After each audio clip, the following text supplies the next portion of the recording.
দেশের এমপি মন্ত্রী যারা আছে সবাই এক বাক্যে বলে উঠলো, আমাদের দেশের মধ্যে সবচেয়ে সম্মানী এবং সবচেয়ে আমানতদার, সবচেয়ে সম্মানী, আমানতদার আর সত্যবাদী যুবক হলো মুহাম্মদ। তাহলে সবার কাছে সত্যবাদী একজন ব্যক্তি কে? খাদিজা রাদিয়াল্লাহু তাআলা আনহা। বাবার বিজনেস, স্বামীদের বিজনেস, সকল বিজনেস গুলাকে পরিচালনা করার জন্য, ওনার বিজনেসটাকে পরিচালনা করার জন্য একজন সত্যবাদী, একজন আমানতদার যুবক। হে চাকরারা, যাও মক্কার গলিতে গলিতে যায় খোঁজ খবর নাও, দেখো এই মক্কার মধ্যে একজন ভালো লোক পাওয়া যায় কিনা।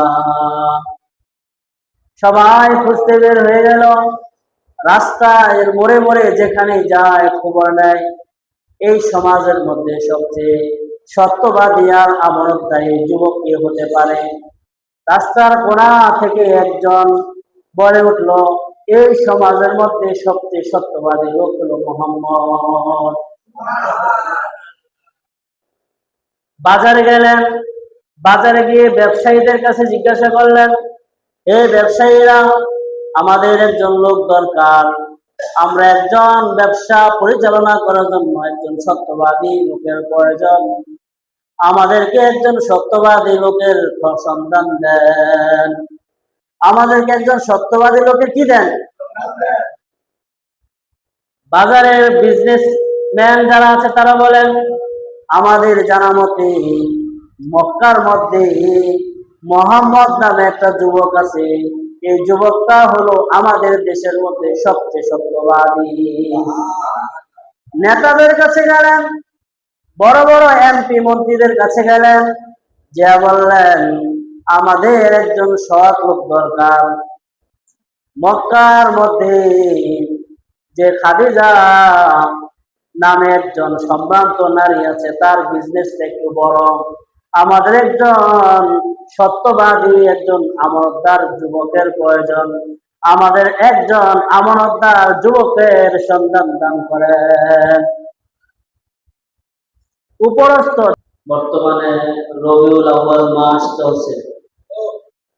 রবিউল আউয়াল মাসে বিশ্বনবী হযরত মুহাম্মদ মুস্তাফা সাল্লাল্লাহু আলাইহি ওয়াসাল্লামের আগমনের মাস। এই মাসে আমাদের নবীকে আল্লাহ তাআলা পৃথিবীতে পাঠিয়েছেন। আল্লাহ তাআলা নবীজির মায়ের গর্ভে থেকে এই মাসের মধ্যেই আমাদের নবীকে পাঠিয়েছেন। সেই মাসে আমরা উপনীত হয়েছি, জুমা নামাজ পড়ার জন্য মসজিদে আসার তৌফিক হয়েছে। আল্লাহ তাআলা আমাদেরকে এই নিয়ামতগুলোর শুকরিয়া আদায় করার তৌফিক দান করেন, আমিন। নবীজির, বিশ্বনবী হযরত মুহাম্মদ মুস্তাফা সাল্লাল্লাহু আলাইহি ওয়াসাল্লামের আগমন আমাদের সকলের জন্য রহমত। বিশ্বনবীর আগমন প্রত্যেকটা মাখলুকের জন্য রহমত। আল্লাহ তাআলা যাকে সবার আগে সৃষ্টি করেছেন এবং সবার পরে পৃথিবীতে পাঠিয়েছেন, সৃষ্টি সবার আগে আর পাঠিয়েছেন সবার পরে, সে মহামানব মুহাম্মদ রাসূলুল্লাহ সাল্লাল্লাহু আলাইহি ওয়াসাল্লাম পৃথিবীর শ্রেষ্ঠ একজন মানুষ, যার আদব আখলাক, যার চরিত্র, যার সত্যবাদিতা, যার আমানতদারিতা পৃথিবী বিখ্যাত। নবীজির আখলাক চরিত্র পৃথিবী বিখ্যাত। পৃথিবীতে যত মানুষ আগমন আগে করেছে এবং নবীজির পরে কিয়ামত পর্যন্ত যত মানুষ আসবে, যতই ইনসাফওয়ালা হোক, যত কিছুই করুক না কেন, নবীজির উপরে কেউ যেতে পারবে না। নবীজি একমাত্র মহামানব, যার সত্যতা, যার আমানতদারিতা বিশ্ববিখ্যাত। আল্লাহ তাআলা আমাদেরকে সেই নবীর উম্মত হওয়ার তৌফিক দান করেছেন। শুকরিয়া আদায় করি বলে আলহামদুলিল্লাহ। নবীজির প্রশংসা, নবীজির আগমন, প্রতিটা নবী নবীজির আগমনের বিষয়ে সুসংবাদ দিয়েছেন। আদম আলাইহিস সালাতু ওয়াস সালাম থেকে নিয়ে হযরত ঈসা আলাইহিস সালাতু ওয়াস সালাম পর্যন্ত সব নবীর একই কথা যে সবার শেষে এমন একজন নবী আসবে, যদি তোমরা ওই নবীকে পাও তাহলে ওই নবীর অনুসরণ করবা। সব নবী, আমাদের নবী কি দিয়েছেন? দাওয়াত দিয়েছেন। সবাই দাওয়াত দিয়েছেন। সব নবী আল্লাহর কাছে দরখাস্ত করেছেন, আল্লাহ আমাদেরকে নবী না বানাইয়া যদি আমাদেরকে ওই নবীর উম্মত বানাইতেন তাহলে আমাদের জীবন ধন্য হয়ে যায়। সব নবী দরখাস্ত করেছেন, কোন নবী দরখাস্তই আল্লাহ তাআলা কবুল করে নাই। একমাত্র ঈসা আলাইহিস সালাতু ওয়াস সালাম, উনি আল্লাহর কাছে খাস ভাবে দোয়া করেছেন। আল্লাহ তাআলা ঈসা নবীর দোয়া কবুল করেছেন। ঈসা নবী কিয়ামতের আগে আমাদের নবীর উম্মত হয়ে পৃথিবীতে আগমন করবে। সুবহানাল্লাহ। আমরা যে শেষ নবীর উম্মত হলাম, আমরা শেষ নবীর উম্মত হতে পারলাম, আমরা কি কখনো নবীর উম্মত হওয়ার জন্য দরখাস্ত করেছিলাম? দরখাস্ত ছাড়াই, বিনা দরখাস্তে আল্লাহ তাআলা আমাদেরকে আখির নবীর উম্মত হওয়ার তৌফিক দান করেছেন। এজন্য শুকরিয়া আদায় করি বলে আলহামদুলিল্লাহ। পৃথিবীতে যত নবীর উম্মত আছে, সব নবীর উম্মত জান্নাতে যখন যাবে, সবার আগে আখির নবীর উম্মত জান্নাতে যাবে, তারপরে অন্য নবীর উম্মতরা জান্নাতে যাবে। সব নবীদের চেয়ে শ্রেষ্ঠ নবী মুহাম্মদুর রাসূলুল্লাহ। সব উম্মতের চেয়ে শ্রেষ্ঠ উম্মত নবীজির উম্মত। আমাদের শ্রেষ্ঠ নবীর শ্রেষ্ঠ উম্মত। এজন্য আবার শুকরিয়া আদায় করি বলি আলহামদুলিল্লাহ। শ্রেষ্ঠ নবী, নবীজি শ্রেষ্ঠ, নবীজির জীবনী শ্রেষ্ঠ, নবীজির আদব আখলাক শ্রেষ্ঠ। নবীজির কাছে যে কিতাব নাযিল করা হয়েছে আল কোরআন, সেই কোরআন পৃথিবীর মধ্যে শ্রেষ্ঠ কিতাব। সুবহানাল্লাহ। আমাদের নবীর সত্যবাদিতা, আমানতদারিতা আর বিশ্বস্ততা নিয়ে কয়েকটা কথা বলতে চাই। আমাদের নবী নবুয়ত প্রাপ্তির আগেই, নবী হওয়ার আগেই সকল মানুষের কাছে আল আমিন হিসেবে পরিচিত, বিশ্বস্ত। শত্রু, যারা নবীজির শত্রু, তারাও নবীজিকে বিশ্বাস করত। শত্রু নবীজির কি করত? যারা নবীজির বিরোধিতা করেছে, তারাও নবীজির কাছে তাদের সম্পদ, তাদের টাকা পয়সা নবীজির কাছে আমানত রাখতেন। এত বিশ্বাস ছিল নবীজি, এত বিশ্বাস ছিল যে পৃথিবীর সব মানুষ একদিকে যাবে, আর নবীজির কথা, নবীজির মূল্য, নবীজির অবস্থান সবার কাছে কি ব্যতিক্রম। নবীজি যখন সকল বাদশাদের কাছে চিঠি পাঠালেন, ইসলামের দাওয়াত দিলেন, রোম সম্রাটের কাছে নবীজি ইসলামের দাওয়াত দিয়েছেন।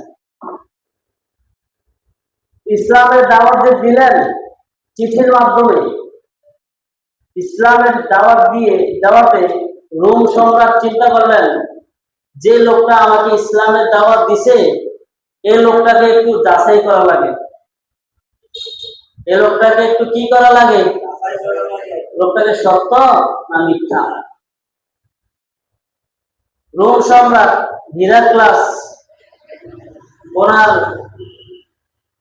ওনার রাষ্ট্রের পাশে দিয়ে আরবদের একটা ব্যবসায়ী কাফেলা যাইতেছিল। খবর হইল যে আরবদের একটা ব্যবসায়ী কাফেলা এদিক দিয়ে যাচ্ছে। রোম সম্রাটের বাহিনী খবর দিল, হিরাক্লাস বললেন, যাও মক্কার ওই কাফের বা মক্কার ওই ব্যবসায়ী কাফের গণিতকে তুমি আমার কাছে নিয়ে আসো। ওই ব্যবসার মধ্যে ছিল আবু সুফিয়ান। কে ছিল?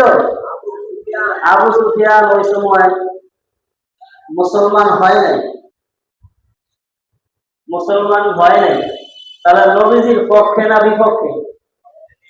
কিভাবে? আবু সুফিয়ান তো ওই সময় মুসলমান হয় নাই। তাহলে তো নবীজি যেহেতু মুসলমান, আবু সুফিয়ান যেহেতু মুসলমান হয় নাই, তাহলে এখন আবু সুফিয়ান কি ইসলামের পক্ষে না বিপক্ষে? সহজ বিষয়। এখনো কি আবু সুফিয়ান ইসলামের পরবর্তীতে মুসলমান হয়েছে, মক্কা বিজয়ের পরে মুসলমান হয়েছে, কিন্তু যেহেতু এখনো মুসলমান হয় নাই, তাহলে নবীজির পক্ষে না বিপক্ষে? বিপক্ষে। হিরাক্লাস ডাকলেন, ডাইকা আবু সুফিয়ানকে জিজ্ঞাসা করলেন, আবু সুফিয়ান, তোমাকে তো চিনি, ব্যবসায়ী মানুষ, কি অবস্থা? আবু সুফিয়ান বলেন, আলহামদুলিল্লাহ ভালো আছি। তো তোমার দেশে নাকি একজন নবী দাবি করে এমন একজন যুবক আছে? হ্যাঁ, এমন একজন যুবক আছে যে নবী দাবি করে। তো নবী দাবি করে, তোমরা কি মানোনি? না, আমরা মানি না। আচ্ছা, নবী যে দাবি করে এটা কি সত্য না মিথ্যা? আবু সুফিয়ান বলে, এই কথাটা মিথ্যা। নবীজি যে দাবি করে শুধু এই কথাটা কি মিথ্যা। আবু সুফিয়ানকে আবার হিরাক্লাস জিজ্ঞাসা করলেন, তুমি যে তাকে এই কথাটা মিথ্যা কথা বলতে বললা যে এটা মিথ্যা, তার জীবনে কি আর কখনো মিথ্যা বলছে? সে কি জীবনে আর কখনো? না, সে জীবনে কখনো মিথ্যা বলে না। তো সে কি কখনো মানুষকে ধোঁকা দিছে? পায় না। মোহাম্মদের জীবনে মোহাম্মদ কখনো কাউকে ধোঁকা দেয় না। তো মোহাম্মদ কি কখনো বিশ্বাসঘাতকতা করেছে? পায় না। কখনো মোহাম্মদ বিশ্বাসঘাতকতা চুরি করেছে? পায় না। সে কোনো নারী কেলেঙ্কারি করেছে? পায় না। তাহলে সে তো কিছুই, তাহলে তো সে ভালো লোক। সে ভালো লোক, তাহলে নবুয়তের যে দাবি করছে এটা মিথ্যা। মানে তার নবীজির জীবনে সবই সত্য। নবীজির জীবনে কি? আবু সুফিয়ান যদি ওই সময় চাইতেন মিথ্যা কথা বলতে পারতেন না? পারত, যে হ্যাঁ হয় মিথ্যা কথা কয়, চুরি করে, ডাকাতি করে, মিথ্যা কথা বলতে কি অনেক বলতে পারত। কিন্তু নবীজির বিষয়ে আবু সুফিয়ান কাফের থাকা অবস্থায়ও নবীজির ব্যাপারে একটা মিথ্যা কথা বলতে পারে নাই। তাহলে নবীজি কতটা একটা সততা এমন আমানতদারিতার মানুষ ছিলেন।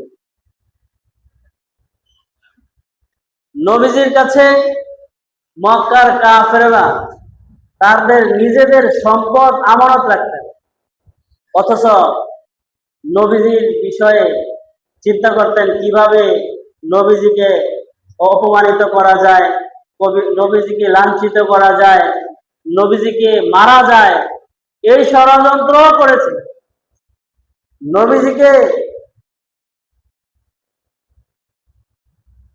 নবীজিকে আবু জাহেল নামাজ চলাকালীন অবস্থায় নবীজির মাথার উপরে উটের ভুঁড়ি চাপিয়ে দিয়েছে, কষ্ট করেছে, কষ্ট দিয়েছে, নির্যাতন করেছে। কিন্তু পরিশেষে যদি জিজ্ঞাসা করা হয় এই সমাজের মধ্যে সবচেয়ে সত্যবাদী কে, তো এক বাক্যে বলবে মুহাম্মদ। সুবহানাল্লাহ। তাহলে একদম বিরোধী দল যে নবীজিকে দেখতে পারে না, সেই লোকটা নবীজির ব্যাপারে একমত যে সে হলো মক্কার মধ্যে সবচেয়ে সত্যবাদী। সুবহানাল্লাহ। মক্কার মধ্যে সবচেয়ে সত্যবাদী।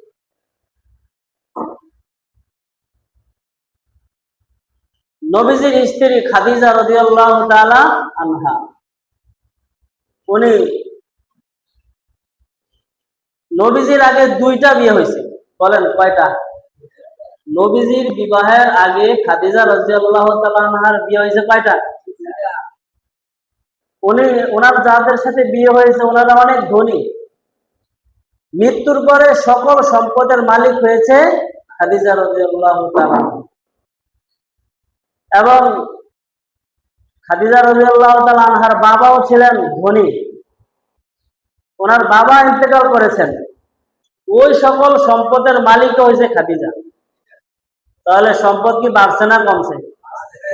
ওই দুই স্বামীর সম্পদ আবার নিজের বাবার সম্পদ, এত বিশাল সম্পদ, এত বিশাল বিজনেস একটা মেয়ের দ্বারা পরিচালনা করা কি সম্ভব? খাদিজা রাদিয়াল্লাহু তাআলা আনহা চিন্তা করলেন যে আমার স্বামীদের এবং আমার বাবার সবার মিলে যে বিজনেস, এটা পরিচালনা করার জন্য একজন সত্যবাদী লোকের দরকার। বলেন একজন কিসের দরকার? সত্যবাদী লোক ছাড়া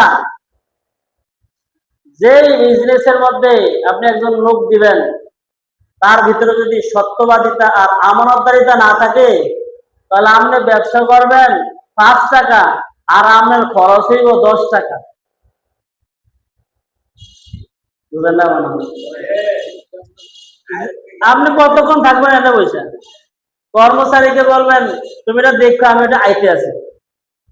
এই আসার পথে যা ব্যবসা হয়েছে এটা একটু আমরা হইতেন না, যদি তার ভিতরে আমানতদারিতা না থাকে।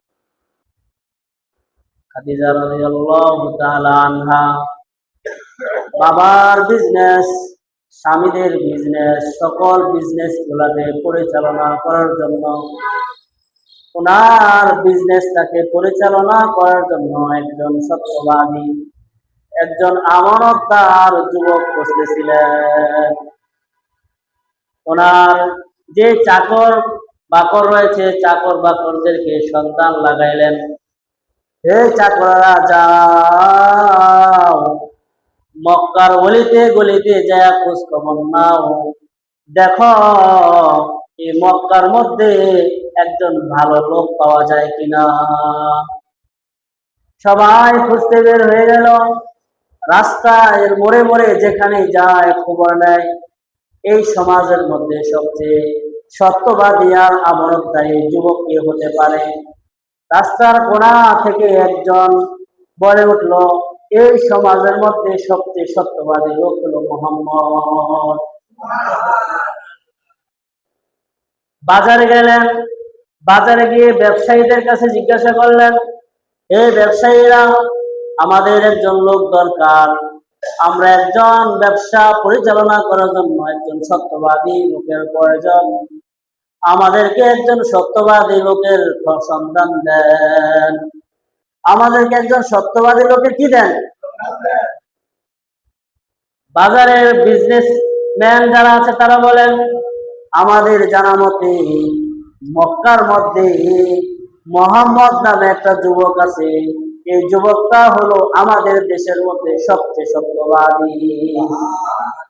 নেতাদের কাছে গেলেন, বড় বড় এমপি মন্ত্রীদের কাছে গেলেন, যা বললেন আমাদের একজন সৎ লোক দরকার, মক্কার মধ্যে যে খাদিজা নামে একজন সম্ভ্রান্ত নারী আছে তার বিজনেসটা একটু বড়, আমাদের একজন সত্যবাদী একজন আমানতদার যুবকের প্রয়োজন, আমাদের একজন আমানতদার যুবকের সন্ধান দান করেন।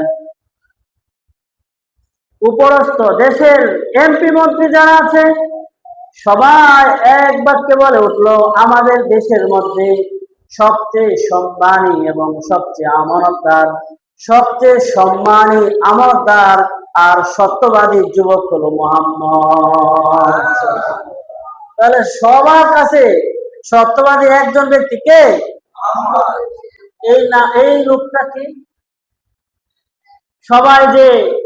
সবাই গিয়ে খাদিজার কাছে গিয়ে বললেন, ম্যাডাম আমরা যেখানেই গেছি সবার একই কথা, সত্যবাদী হইল কে? মুহাম্মদ।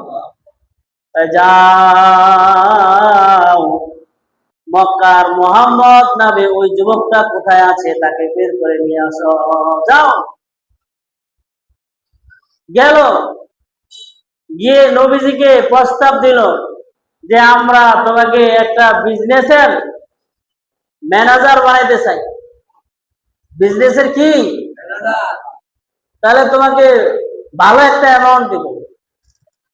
তো রাসূল সাল্লাল্লাহু আলাইহি ওয়াসাল্লাম ওই সময় নবী হন নাই, চাচার কাছে পরামর্শ করলেন, চাচা আমি কি ওই বিজনেস পরিচালনা করার জন্য যেতে পারি? তো আবু তালেব বললেন, হ্যাঁ তুমি ওই বিজনেস পরিচালনা করার জন্য যেতে পারো।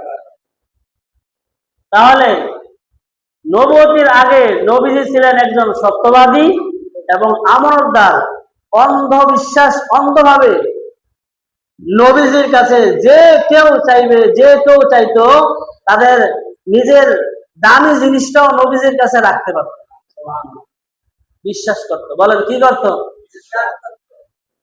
নবুয়তির পরে, নবুয়তির পরে নবীজির শত্রু বাড়ছে না কমছে? অনেক বাড়ছে, চতুর্দিকে বাড়ছে। বাড়তে বাড়তে মক্কার কাফেররা, আবু জেহেল, উতবা, সাহেবা সহ বড় বড় লিডাররা নবীজির বিরুদ্ধে, নবীজিকে হত্যা করার জন্য চক্রান্ত আর ষড়যন্ত্র করছে। কিন্তু মক্কার কাফেররা নবীজির কাছে তাদের আমানত গুলো রেখে দিছে। একদিন পরামর্শ হলো, মক্কার কাফেররা মিলে পরামর্শ করলেন যে আজকে রাতে মুহাম্মদকে শেষ করে দিতে হবে। আজকে রাতে মুহাম্মদকে কি করতে হবে? এটাতে একমত সবাই। মক্কার যত গোত্র আছে সবাই মিলে একত্র হয়ে রাতের বেলা নবীজির ঘর, নবীজির চতুর্পাশটাকে বেষ্টনী দিয়ে ফেলছে। নবীজি ঘরের ভিতরে, নবীজির বাহিরে নবীজিকে শত্রুরা আক্রমণ করার জন্য অস্ত্র শস্ত্র নিয়ে দাঁড়িয়ে আছে। এটা কি তারা মক্কার কাফেররাই জানে না আল্লাহ একজন আছেন? রব্বুল আলামিন হযরত মুহাম্মদ সাল্লাল্লাহু আলাইহি ওয়াসাল্লামকে ফেরেশতাদের মাধ্যমে জানিয়ে দিলেন, জিবরাইল আলাইহিস সালাতু ওয়াস সালামের মাধ্যমে জানিয়ে দিলেন, ও জিবরাইল যাও যাও আমার বন্ধুকে যায়া বলো ঘরের চতুর্পাশে শত্রুরা বেষ্টনী দিয়ে আছে। আমার বন্ধুকে বলো চতুর্পাশে শত্রুরা বেষ্টনী দিয়ে আছে। এটাও বলে দিও যে মক্কার কেউ নবীজির পাশে না থাকলেও রব নবীজির পাশে আছে। কেউ নাই, অস্ত্র নাই, কেউ নাই, কে আছে? জিবরাইল আলাইহিস সালাতু ওয়াস সালামকে জিজ্ঞাসা করলেন, ও জিবরাইল যাও রব্বুল আলামিনকে গিয়া বলো এই মুহূর্তে আমার কি করণীয়? আমি কি ঘরেই থাকবো না ঘর থেকে বের হয়ে যাব? রব্বুল আলামিন খবর পাঠালেন, ও বন্ধু এই মুহূর্তে ঘরে থাকার সময় নাই, সুযোগ নাই। আপনি আল্লাহর উপরে ভরসা করে এই মুহূর্তে আপনি ঘর থেকে বের হয়ে যান। নবীজি চিন্তা করলেন ঘর থেকে বের হয়ে যাওয়ার অর্ডার দিয়েছেন কে?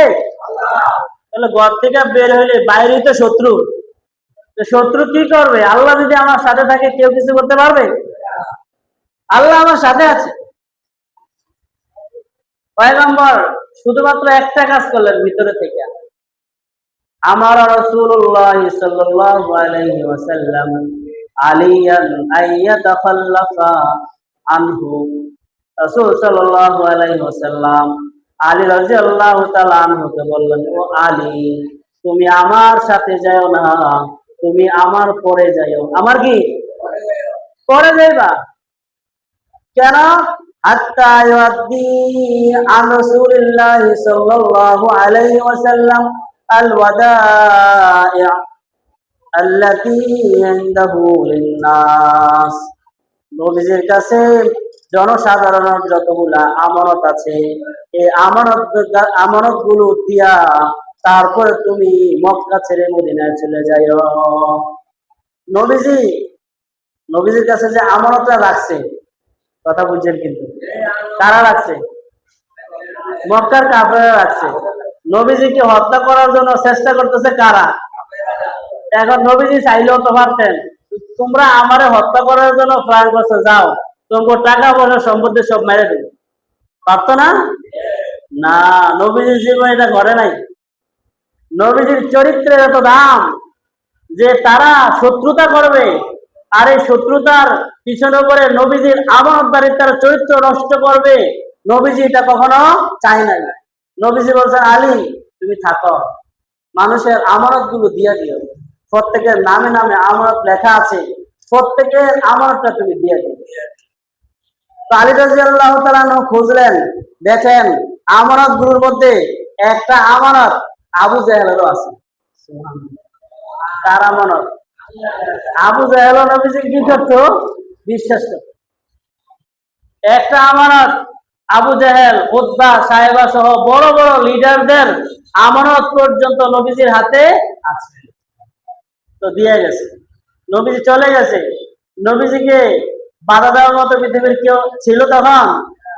কত কিছু হয়েছে, গেছে তো তাদের চোখে ফাঁকি দিয়ে গেছে, দেখেই নাই, ডলতেছে ডলতেছে ডলতে ডলতে সকাল।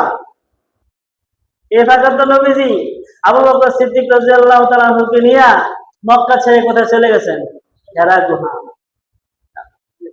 গারে সুর গর্তের মধ্যে গিয়ে নবীজি অবস্থান করছেন।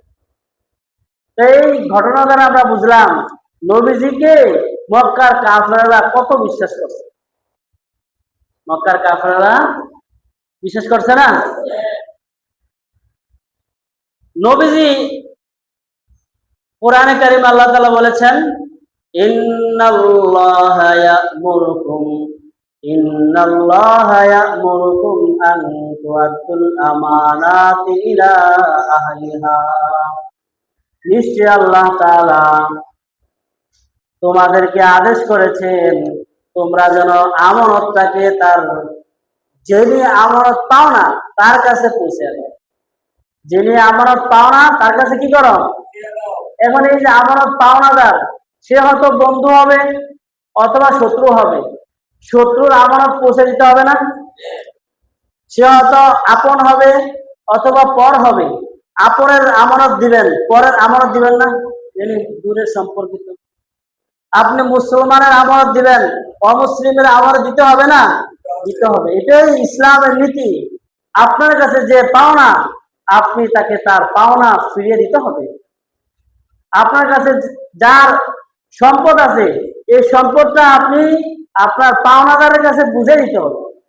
আমাদের অনেকের কাছে বোনের সম্পদ আছে, অনেকের কাছে ভাইয়ের সম্পদ আছে, অনেকের কাছে ফুফির সম্পদ খাইতে আছে, চুপচাপ নিরিবিলি।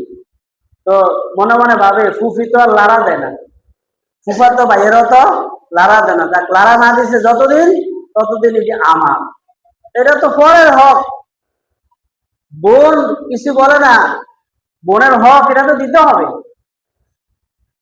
আল্লাহ তাআলা বলেন, ওয়াইদা হাকামতুম বাইনান নাস আন তাহকুমু বিল আদল। যখন তোমাদের কাছে কোন ঘটনা আসবে তখন তোমরা ইনসাফের সাথে বিচার করবে। কিসের সাথে বিচার করতে হবে? ন্যায় ইনসাফের সাথে বিচার করার মতো পৃথিবীতে একজন মানুষই ছিল, মুহাম্মাদুর রাসূলুল্লাহ। ইনসাফের সাথে বিচার করছে। কুরাইশ বংশের এক নারী চুরি করেছে। কুরাইশ বংশ কার বংশ? কথা তো সবাই কয় না, জাগায় দেন না মুরব্বীরে। সকাল হয়েছে কম। তো কুরাইশ বংশ কার বংশ? আমরা অনেক ব্যাপারী বংশ আছে না, কেউ খান বংশ, কেউ ব্যাপারী, কেউ চৌধুরী, কেউ শেখ, এক একজন এক এক বংশের। তো কুরাইশ বংশের হইলো কার বংশ? নবীর বংশ। এই নবীর বংশের এক নারী চুরি করছে, ধরাও খাইছে। এখন নবীজির হাতে যেহেতু চুরি ধরা হয়েছে, এটার মধ্যে কোনো ফাইজলামি হইবনি, সম্ভব না। অর্ডার হয়ে গেছে, যে চুরি করেছে তার হাত কেটে দিতে হবে জনসম্মুখে, শুক্রবারে জুমার নামাজ পড়িয়া সবার সামনে হাত কাটা হবে। এখন এই যে হাত কাটার ঘোষণা করে দিয়েছিল কে? মুহাম্মাদুর রাসূলুল্লাহ। এখন নবীর বংশের মানুষের হাত কাটা গেলে নবীজি একটু ছোট হয়ে যায় না? নবীজির বংশের হাত কাটা যাবে কেমনে হয়? মক্কার কুরাইশের মুসলমানরা পরামর্শ করলো, আচ্ছা এই হাত কাটানো কোনো বন্ধ করা যায় না? আমাদের একটা মান সম্মান আছে না, একটা প্রেস্টিজ আছে না? আমাদের লোক চুরি করছে, আমাদের লোক চাঁদাবাজি করছে, এলাকার ধামাচাপা দেওয়া যায় না? ঘটনাটাকে আরেকদিকে নিয়ে যাওয়া যায় না? আমাদের দেশে এরকম হয় না? দলীয় লোক এরকম করে লাইছে, এটা গুঞ্জে লাইছে, কি চুরি কে করছে কবে, আরে উদা পাও মিলিয়ে লাইছে। নবীজির কাছে এই ঘটনাটাকে একটু ধামাচাপা দেওয়ার জন্য কে যাইব? লোকটা সাহস করতেছে না। বড় বড় সাহাবায়ে কেরাম চিন্তা করলেন আমি যাই, না, নবীজি যদি ধমক দেয় তাহলে এটা কোনো হইতো না, সম্ভব না। নবীজি রাগী মানুষ। নবীজি কি রাগী কেন? অন্যায়ের সাথে কোনো আপোষ নাই। যদি বাপও অন্যায় করে তারও কি দেওয়া হবে না, ছাড় দেওয়া হবে। চিন্তা করলো যাক আমরা বড়রা গেলে তো কইব যে তোমরা বুঝের মানুষ হইয়া আমার কাছে আইলা, তাহলে আমরা ছোট বাচ্চারা পাঠাই। নবীজির নাতিরে পাঠাইছে, নাতিরে ওসামা বিন যায়েদ পাঠাইছে। ওসামা তুমি যাইয়া বইল যে হুজুর ইয়া ওনার একটু ব্যবস্থা হালকা করণ যায় না, হাতটা না খাইতে অন্য কোনো ব্যবস্থা করণ যায় না, এটা আমগো আত্মীয় স্বজন। যখন এই ওসামা যে কথাটা বলছে, এরা কি ওসামায় নিজে কইছে না বানিয়ে দিছে? ওই বড়রা বানিয়ে দিছে। ওসামায় যে কইছে আর কয় সব সাহাবায়ে কেরামরা ডাকছে। নবীজি বুঝতে পারছে এটা কোনো ওসামার কথা না, এটা কাজু কথা। সবাই একটু মনে পরামর্শ করে এরা পাঠাইছে, সবাই আসো। নবীজি তো ভাষণ দিলেন, সর্বশেষ ভাষণের মধ্যে বললেন ওয়াল্লাযী নাফসি বিয়াদি মুহাম্মদ, মুহাম্মদের জীবন যার হাতে, তার কসম খেয়ে বলি লাউ আন্না ফাতিমাতা বিনতে মুহাম্মদ সারাকাত, যদি মুহাম্মদের মেয়ে ফাতেমা চুরি করত, লাকাতাতু ইয়াদাহা, অবশ্যই আমি তার হাত কেটে দিতাম। মুহাম্মদের মাইয়াও যদি চুরি করত তার হাতও কি? আমরা আমাদের ছেলেরা আমাদের মেয়েরা আমাদের সামনে চুরি করে, অপরাধ করে, অন্যায় করে, তো অন্যের পুকুর থেকে মাছ গাইতে লইয়া যায়, চুরি করে লইয়া যায়, তখন আমরা বলি মাশাআল্লাহ আমগো বকরে তো মাশাআল্লাহ সালাক হয়েছে। কি হয়েছে? সালাক হয়েছে। মাশাআল্লাহ দিলে কি হয়েছে? সালাক হয়েছে। আরেকজনের খেতে ধান চুরি করে আনছে, আরেকজনের খেতে লেবু চুরি করে আনছে, আরেকজনের গাছের আম চুরি করে আনছে, আর আমরা কে মাশাআল্লাহ কি হয়েছে? সালাক, বুদ্ধি আছে। দেখছিনি কেউ কয় না চুরি করে লইয়েছে, মাশাআল্লাহ সালাক আছে। আর নবীজি বলে আমার মেয়ে যদি চুরি করতো তাহলে আমি তার হাত, কেউ আমাকে ঠেকাইতে পারত।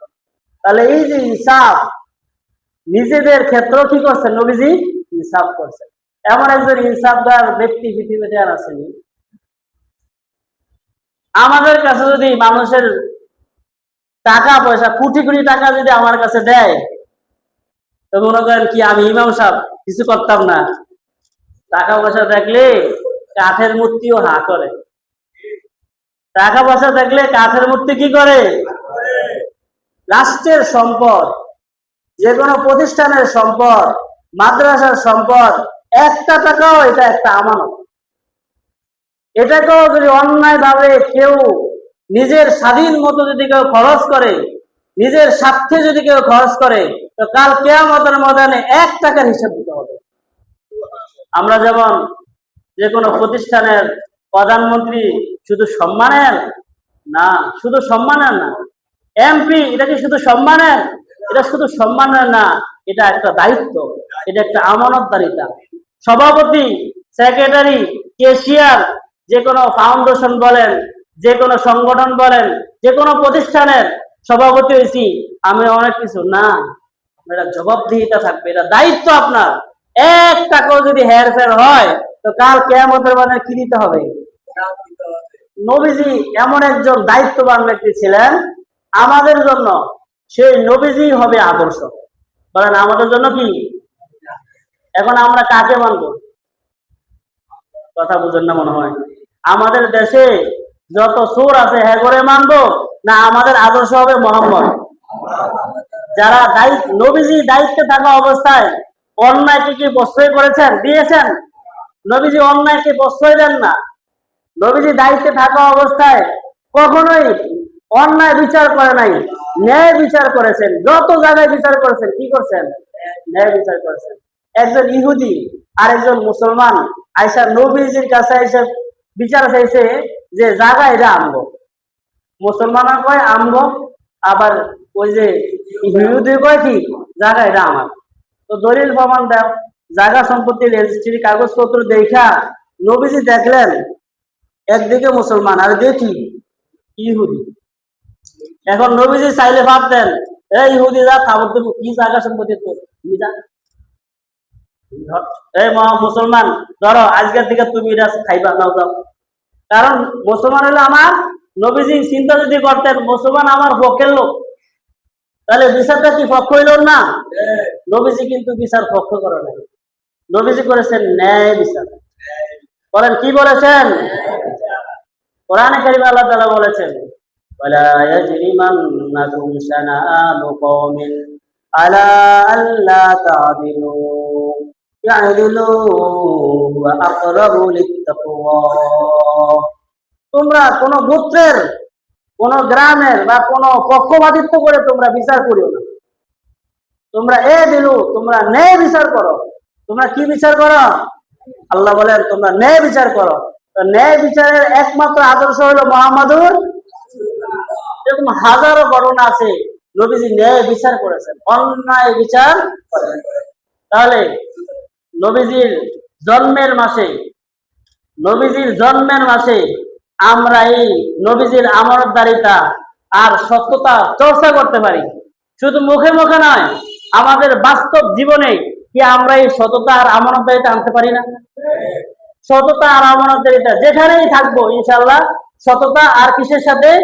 আমানতদারিতার সাথে থাকবো। নবীজি বলেছেন আয়াতুল মুনাফিকিনা সালাসা, মুনাফিকের আলামত তিনটি।